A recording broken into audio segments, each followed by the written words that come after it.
24 से. Good morning to all of you.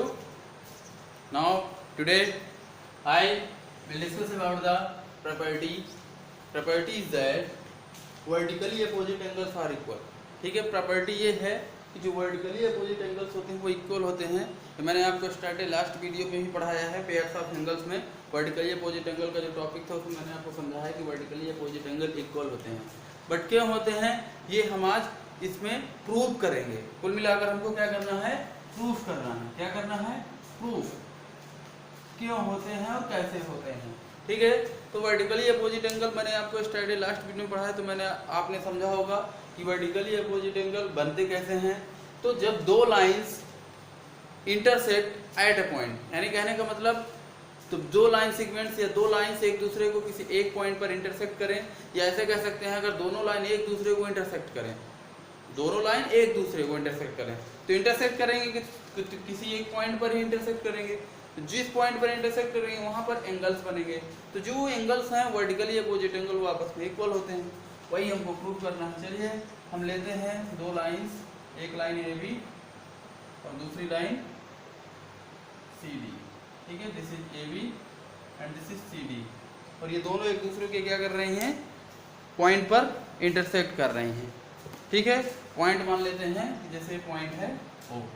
ठीक है, अब इन एंगल्स को हम लेट करते हैं. This is angle 1, this is angle 2, this is angle 3, this is angle 4.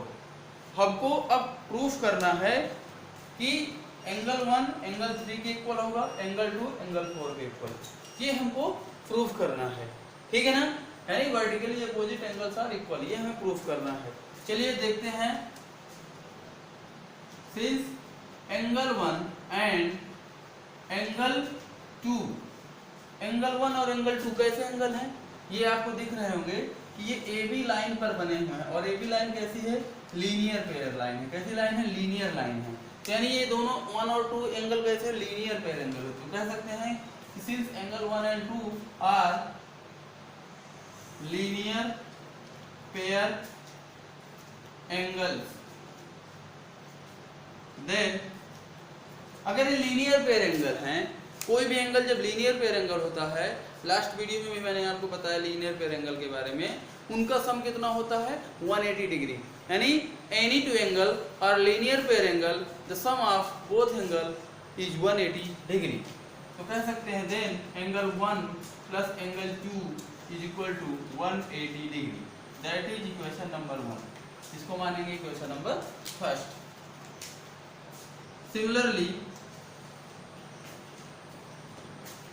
हम देख सकते हैं, ये तो ए बी लाइन के लिए हो गया. फिर सी डी लाइन के लिए देखेंगे.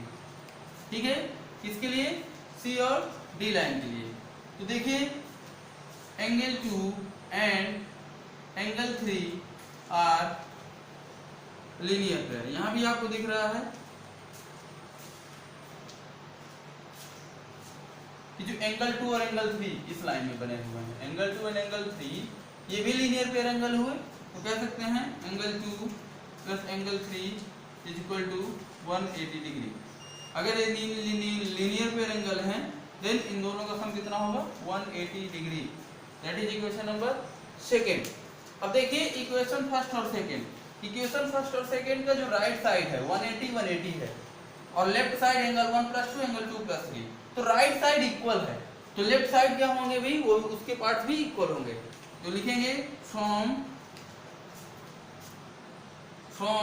Equation first and second. Equation first और सेकेंड से angle 1 plus angle 2 is equal to angle 2 plus angle 3. ठीक, यानी ये वैल्यू इसकी इक्वल हो जाएगी क्योंकि ये वैल्यू इसकी इक्वल है. ठीक है, अब देखिए इक्वेशंस में आपको दिख रहा है एंगल 2 दोनों साइड हैं तो क्या हो जाएगा, कैंसिल हो जाएंगे. तो एंगल 1 इक्वल टू क्या हो जाएगा, एंगल 3. हमने क्या किया, एंगल 1 को एंगल 3 के इक्वल दिखा दिया, एंगल 1 को एंगल 3 के इक्वल दिखा दिया. ठीक है ना.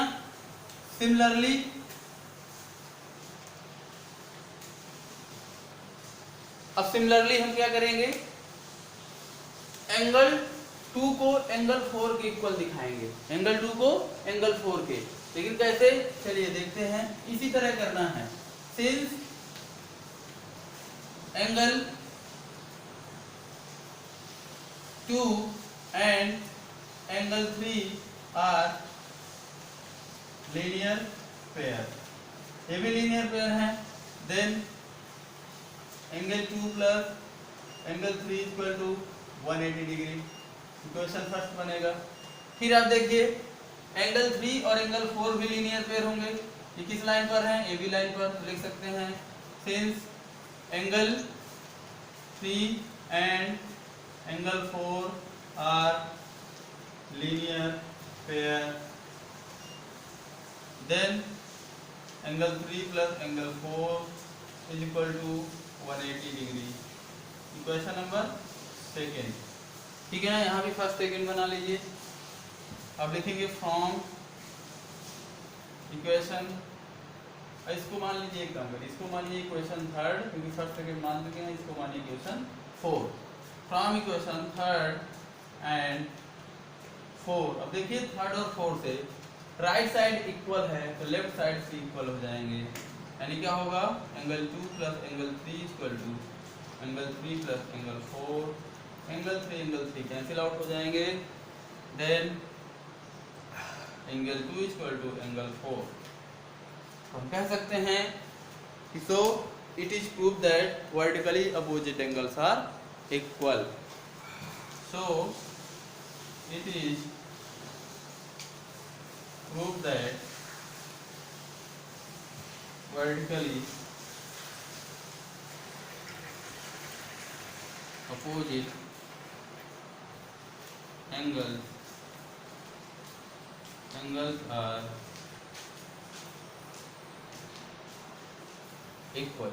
ठीक है, ये थी प्रॉपर्टी, और इस प्रॉपर्टी को हमने क्या किया, हमने पढ़ा था कि वर्टिकली अपोजिट एंगल इक्वल होते हैं और उसको हमने प्रूव कर दिया। तो अब आपको याद रखना है कि जो वर्टिकली अपोजिट एंगल होंगे वो क्या होंगे, इक्वल होंगे। ठीक है, तो ये टॉपिक था, इस टॉपिक को इस एक तरह से कहें प्रॉपर्टी को नोट करना है, और जो भी अब एग्जांपल्स हैं उन एग्जांपल्स को इसके आगे के सारे एग्जांपल्स आप लगाइएगा। एक्सरसाइज के क्वेश्चन नेक्स्ट डे डिस्कस करेंगे। ओके।